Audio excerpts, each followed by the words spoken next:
मंत्र जाप मम दृढ़ विश्वासा, पंचम भजन सो वेद प्रकाशा। पांचवें प्रकार का ये जो भजन है, जो भक्ति है, इसका परिणाम है वेद प्रकाशा, ज्ञान का प्रकाश हो जाता है। जिस व्यक्ति का भगवान में दृढ़ विश्वास है, हमेशा मंत्र जाप करता रहता है, तो उसकी चेतना ऐसी बन जाती है कि उसी के अंदर से वेद अभिव्यक्त होने लगते हैं। हम सब के अंदर वेद ज्ञान है, अभिव्यक्त ऋषियों के हृदय में होता है। हम भी ऋषि बन सकते हैं, हमारे हृदय में भी अभिव्यक्त हो सकता है। और जो व्यक्ति थोड़ी भी साधना करता है ना, उसके मन में अच्छी अच्छी प्रेरणाएं अपने आप आने लगती हैं। आपने देखा भी होगा, पूज्य गुरुदेव सुबह जब योग कराते हैं तो डायरी पेन साथ रखते हैं। उस समय कुछ अलग भागवत शक्तियों का अवतरण होता है, तो उसको नोट करते जाते हैं, जो जो प्रेरणा आती हैं, और बाद में ये बताते हैं जितनी प्रेरणा आई थी वो तो मैं नोट कर भी नहीं पाया, वो इतने फ्लो के साथ आती हैं और इतनी अधिक मात्रा में आती हैं कि जैसे कोई झरने के पानी को बोतल में भरना चाहिए तो असंभव है, ऐसा हो जाता है। छठ दम शील विरति बहु कर्मा, निरत निरंतर सज्जन धर्मा। छठे प्रकार की भक्ति है दम, अपनी इंद्रियों का दमन करना सीखें। दूसरों का दमन बहुत कर लिया, पत्नी का, बच्चों का, पड़ोसी का, एम्प्लॉइज का, उनको तो बड़े कंट्रोल में रख लिया हमने। अब अपने आप को कंट्रोल में रखना सीखें, अपनी इंद्रियों को, अपने मन को, अपने विचारों को, अपनी भावनाओं को, अपनी जीभ को, तब बात बनेगी। तो ये है दम, शील। जितनी अच्छी अच्छी चीजें हैं उनको मिला करके शील बनता है। सुबह जल्दी उठना, योग करना, यज्ञ करना, सेवा करना, दान करना, तप करना, त्याग करना, इन सब से हमारा शील बनता है। छठ दम शील विरति बहुकर्मा। इस पंक्ति के दो अर्थ हैं। बहुत सारे कर्मों से विरति हो, हट जाएं, और निरत निरंतर सज्जन धर्मा, केवल सज्जनों के धर्म का ही आचरण करें, ये एक अर्थ है। दूसरा अर्थ है विरति बहुकर्मा, विरक्त होकर के बहुत सारे कर्म करें। और वो बहुत सारे कर्म कैसे हों? जो सज्जनों के धर्म हैं उसमें हमारी निरत, निरंतर, निरत का मतलब है निश्चयन रत, निरत, निश्चित रूप से हम लगे रहें, जो काम सज्जनों को करने चाहिए उन कामों में हम लगे रहें। सातवां सम मोहि मय जग देखा। सातवीं भक्ति है कि सबके अंदर मेरे को ही देखो, ये भी एक उपाय है जो पूज्य गुरुदेव बताते हैं। वो खुद ऐसा जीते भी हैं, हमने देखा है। वो बाहर से कोई व्यक्ति सुंदर है, असुंदर है, काला है, गोरा है, पतला है, मोटा है, अमीर है, गरीब है, वो कुछ नहीं देखते हैं, बस उसके अंदर भी वही भागवत सत्ता है।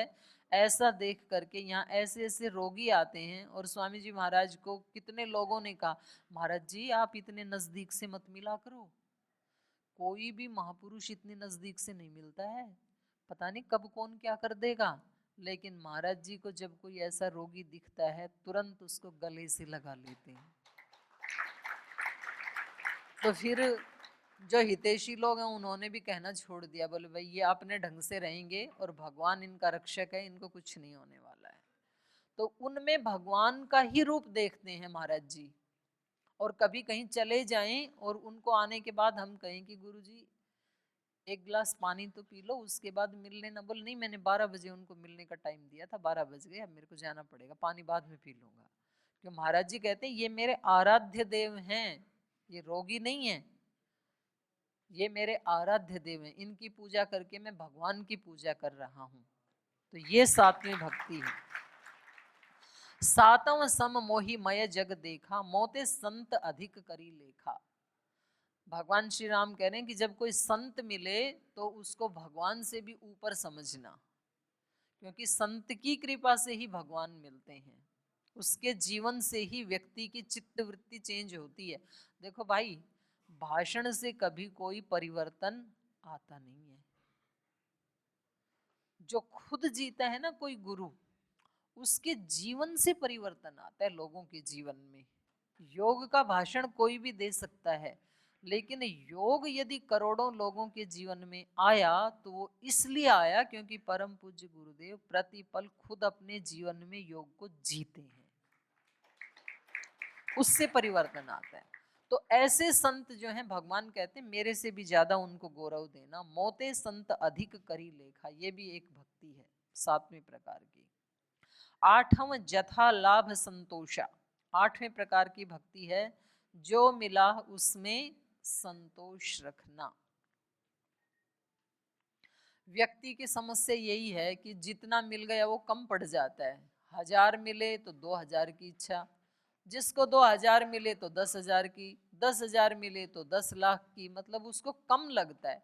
और यहाँ तक कि जिनके पास लाखों करोड़ का टर्नओवर है उनको करोड़ की, अरबों की फिर वो अपनी वो बना लेते हैं योजना, तो कम पड़ जाता है। तो आप कितने भी आगे बढ़ें, आप कितनी भी योजना बनाएं, ईश्वर का ऐश्वर्य अनंत है। हम में से सबके पास अनिल अंबानी जितना ऐश्वर्य हो जाए तो भी भगवान का ऐश्वर्य समाप्त नहीं होगा, इतना उसके पास अनंत है।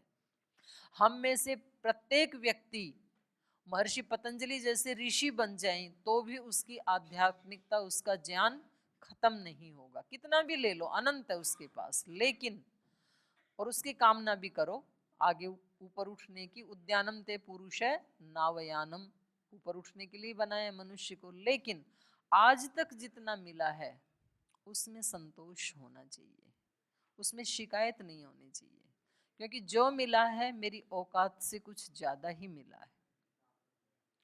वही मैं तो अपने जीवन की बात बता सकती हूँ, क्योंकि मैं तो आपके समान एक कार्य करता हूँ। तो कई बार मैं सोचती हूँ कि यदि पूज्य गुरुदेव के साथ हमारा संपर्क नहीं होता, उनकी कृपा नहीं होती, तो एक इतने साधारण से गांव से आई हुई लड़की, कौन पूछता क्या औकात क्या थी हमारी, और आज भी क्या औकात है हमारी। अगर आज मैं यहाँ इस मंच पे बैठ के आपके साथ चर्चा कर रही हूँ तो ये मेरे कारण नहीं, ये मेरे गुरुदेव की कृपा के कारण बैठी हूँ यहाँ पे। तो हमें जो मिला है, हमारी कोई औकात नहीं है। बिल्कुल सच्ची हृदय से बोल रही हूँ मैं ये बात, भाषण के लिए नहीं बोल रही हूँ। जो मिला है औकात से ज्यादा ही मिला है। भगवान ज्यादा ही देते हैं, इसलिए कहा ये भक्ति है जथा लाभ संतोषा। जितना मिला है घर परिवार, व्यक्ति को हमेशा शिकायत ही रहती है। जी वो संगठन में हम भी सेवा करते हैं, उनको तो मंच पे बुला लिया, हमारा तो कभी नाम ही नहीं लिया जाता है। उनको माला भी पहना दी, उनका महाराज जी के साथ फोटो भी हो गया, सब ऐसे ही चलता है। भाई आपको जो मिल रहा है ना, आप उसमें संतुष्ट रहो। यदि आप सचमुच सेवा कर रहे हो तो कोई नाम ले या ना ले, गुरु के हृदय में और भगवान के खाते में आपका नाम सबसे ऊपर आएगा। आप छोड़ो इन चक्करों, जितना मिला है और जिसका सम्मान हो जाता है ना, उसकी सेवा तो गई, खत्म। जितना पुण्य कमाया था उतना माला पहना करके खत्म हिसाब। और जिसको माला नहीं पहनाई उसका पुण्य बचा हुआ है। तो राजी हो ना आप कि मेरा पुण्य बचा हुआ है, अभी बैंक में है मेरा बैलेंस, उसका तो खाली हो गया। तो जितना भी मिला है उसमें जथा लाभ संतोषा। एक चीज में तो व्यक्ति शिकायत करता नहीं है, और बाकी सब जगह शिकायत होती है व्यक्ति को। कहाँ शिकायत नहीं करता? नहीं, बुद्धि के लिए शिकायत नहीं करता कि मेरे को कम दी, बाकी सब में शिकायत करता है। धन, गाड़ी, घोड़ा। बुद्धि किसी को ये नहीं लगता कि मेरे अंदर कम है, सबको ये लगता है मेरे पास ही सबसे ज्यादा है। सपने हो नहीं देखई पर दोषा, दूसरों के दोष को सपने में भी नहीं देखना। सपने में नहीं देखना मतलब जागते हुए भी नहीं देखना, क्योंकि जागते हुए हम जो चीजें दबा लेते हैं वही सपने में दिखती हैं। तो जागते हुए कहते हैं ना भाई दोष नहीं देखना किसी का, पर वो चित्त में तो आ गए तो वो सपने में दिख जाएंगे। क्यों नहीं देखना? दूसरों के दोष देखने से क्या हानि होगी? इसलिए नहीं देखना कि हमारे पास अपने जो दोष हैं उन्हीं को हटाने के लिए कितना प्रयत्न करना है।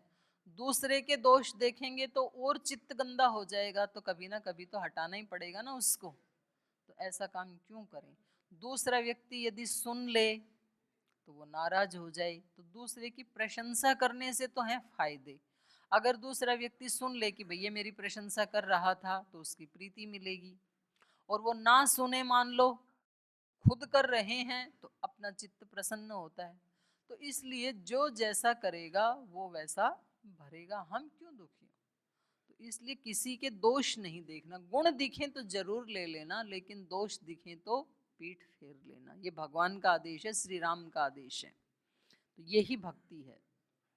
नवम सरल सब सन छल हीना, मम भरोसे ही हर्ष न देना। नौवें प्रकार की भक्ति है सब सन छल हीना। सन मतलब संशय, संशय मत रखो, डाउट मत रखो हृदय में।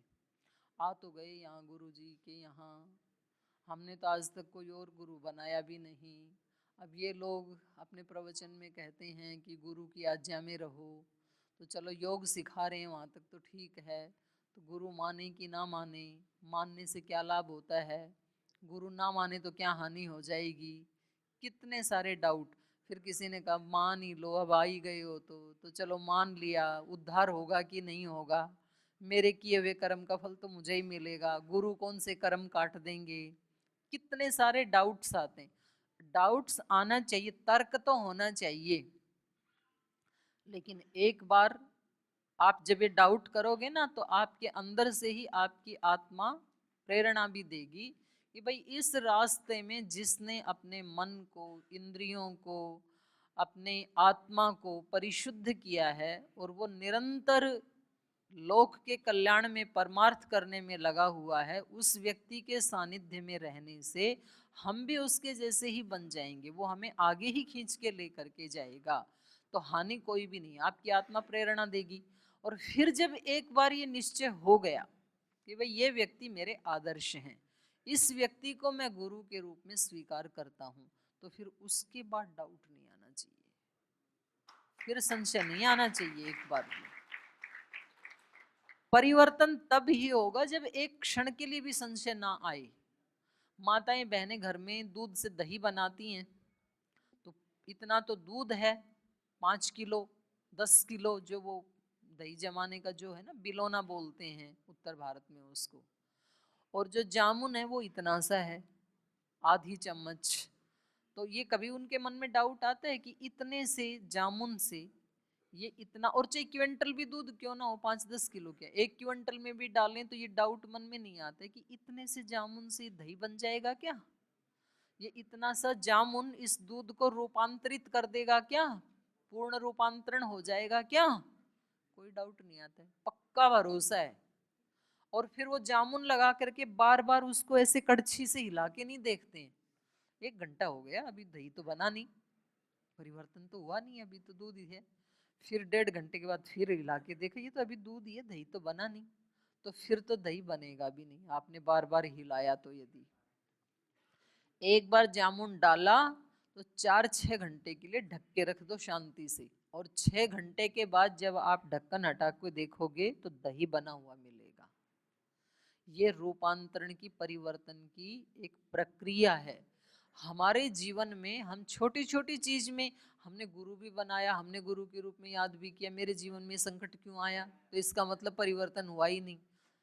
आप थोड़ी देर शांति से बैठ जाओ, पिछले में आया था ना, यहाँ भी है, मम भरोसे, मेरे भरोसे रहो, गुरु के भरोसे रहो, सत्य के भरोसे पे रहो, सेवा के भरोसे रहो, धर्म के भरोसे पे रहो, भरोसा करो धर्म के ऊपर। जैसे भगवान श्री राम ने किया, धर्म नहीं छोड़ा कभी भी, ये नहीं कहा बहुत धर्म धार्मिक काम करके देख लिए, अब कई मेरे को वनवास भेज रही है, ये धर्म का नतीजा है, तो आज से धर्म का पालन करना ही नहीं। ऐसे बहुत लोग मिलेंगे आपको बताने वाले, अरे क्या सेवा कर रहे हो पतंजलि की, हमने भी बहुत करके देख ली है, कुछ नहीं मिलता है। आप बोलो भाई जो मैं सेवा कर रहा हूं ये पतंजलि के लिए नहीं, ये मेरे लिए है, और किया हुआ कर्म कभी व्यर्थ नहीं जाता है, वो अपना फल देता ही है। किसी दूसरे के लिए थोड़े कर रहे हैं हम अच्छा, किसी पे भरोसा कर रहे हैं, विश्वास कर रहे हैं, श्रद्धा कर रहे हैं, भक्ति कर रहे हैं, वो दूसरे के लिए थोड़े है, अपने लिए है। तो मुझे कुछ मिले ना मिले उसके लिए नहीं, ये मेरे लिए है, इसलिए मैं इसको नहीं छोड़ूंगा। बहुत सेवा करके देखी जी हमने, बहुत दान दे करके देखा, कुछ नहीं होता है भाई, होगा। आज जो फल मिल रहा है तुझको वो कोई पुराने पिछले जन्म का है, वो भी अपना फल देगा। पर आज जो धर्म किया है, जो सेवा की है, जो दान दिया है, ये कल अपना फल देगा, लेकिन फल तो देगा। किया हुआ धर्म कभी व्यर्थ नहीं जाता है। तो नवम सरल, नौवीं भक्ति है सरल बन के रहो, स्मार्ट मत बनो। आज की भाषा में जी, हम तो गंजे आदमी को भी कंघी बेच के आ गए, बुद्धू बना दिया उसको। उसको बुद्धू नहीं बनाया, खुद को बना लिया। उसके साथ धोखा नहीं किया, अपने साथ किया है। तो सरल होना चाहिए व्यक्ति को। अच्छे तरीके से भी धन कमाया जा सकता है। महाराज जी ने जब दृष्टि बनाई आंख में डालने की दवाई, बता दिया भाई हम इसमें इतने प्याज का रस डालते हैं, इतना गुलाब जल डालते हैं, इसमें इतना कपूर डालते हैं, वो पूरा बता दिया। ये नहीं सोचा कि भाई फिर सब अपने घर में बना लेंगे तो हमारे वाला कौन लेगा। ठीक है, बना लो जिसको बनाना है। और आज भी सब बता देते हैं। कितने लोगों ने अपने सेंटर्स में बस्ती देना और एक्यूप्रेशर एक्यूपेंचर रोज बताते हैं, सुन सुन के शुरू कर दिया उन लोगों ने, तो कर देने दो, अच्छी बात है ना।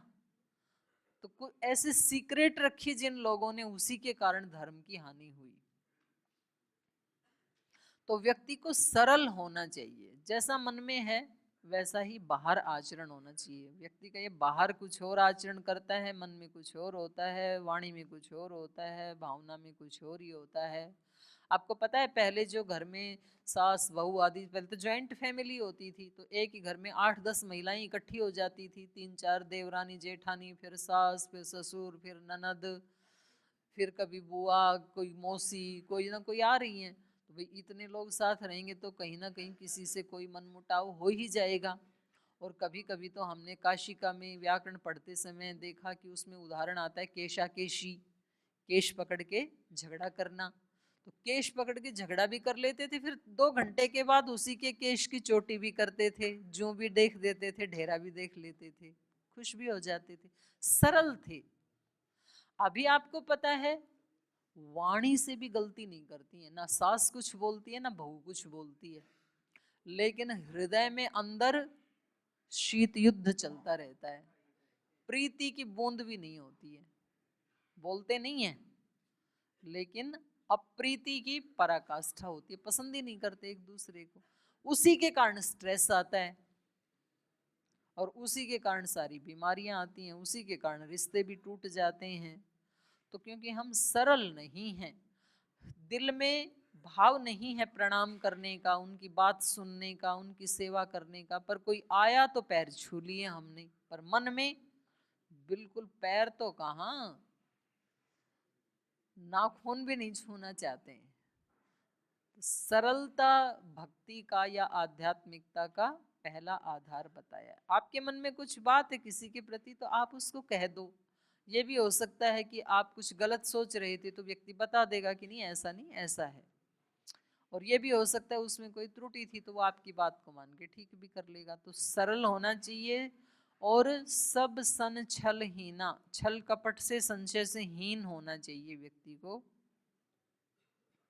मम भरोसे ही हर्ष न देना, और मेरे भरोसे रहो, गुरु पर भगवान पर भरोसा रख करके अगर जीवन में बहुत समृद्धि मिल रही है तो इतराना नहीं, और कभी जीवन में कोई प्रतिकूलता आ गई तो घबराना नहीं। तो हिय में हर्ष भी मत दिखाओ और दीनता भी मत दिखाओ, बल्कि समता में रहो।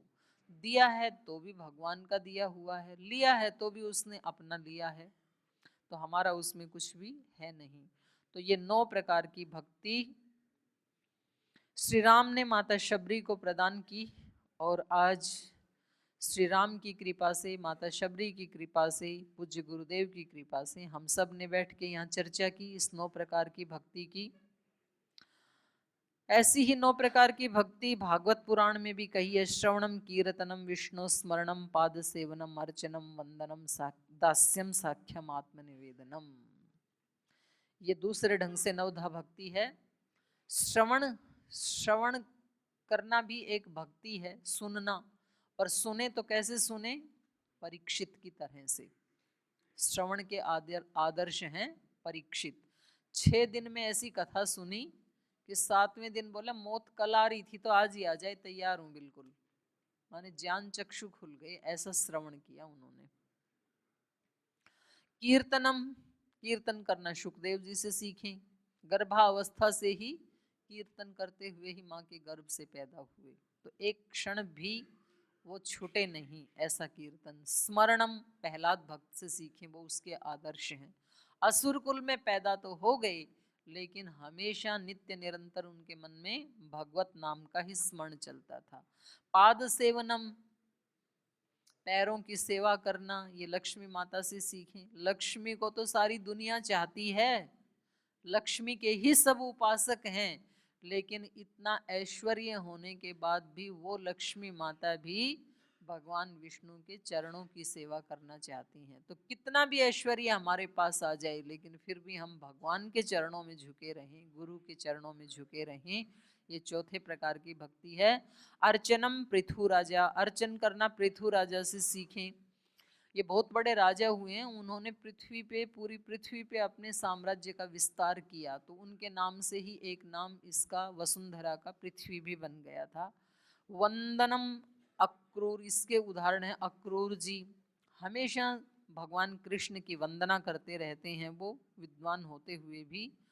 दास्यम, इसके उदाहरण हैं आंजनेय, हनुमान जी, बजरंग बली, इतने सारे विद्वान गुणवान होते हुए भी भगवान के चरणों के दास बने रहते हैं, उसी में सुख मिलता है।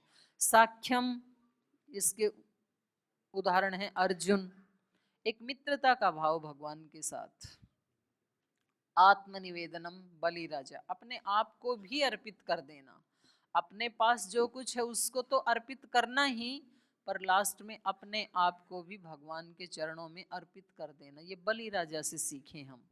हमारे पास जो कुछ भी है वो सब भगवान का दिया है, भगवान की सेवा के लिए है।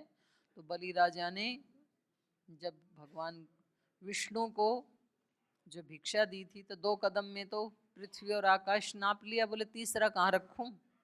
बोल जी मेरे सर पे रखो, मेरे माथे पे रखो, अपने आप को मैं समर्पित करता हूँ। अभी अभी मैं बचा हुआ था ना, तो पहले अपना सब कुछ अर्पित करो, अपना तन मन धन संबंध परमात्मा के चरणों में, ये सब, और बाद में अपने आप को भी समर्पित कर दो, मैं भी आपका ही हूँ। नहीं तो व्यक्ति ऐसे करता है, अपना सब कुछ तो समर्पित कर देता है भगवान को, पर अपने को बचा लेता है। अपने को बचाना मतलब अहंकार को बचाना, तो लास्ट में उसको भी समर्पित कर दें, तो ये 9वीं भक्ति है। तो आप सभी भाइयों ने, ये तो अगला चैप्टर शुरू हो जाएगा, इतनी श्रद्धा से और इतनी शांति से इस नवधा भक्ति की चर्चा को सुना मेरे से, उसके लिए आपका बहुत बहुत हृदय से धन्यवाद।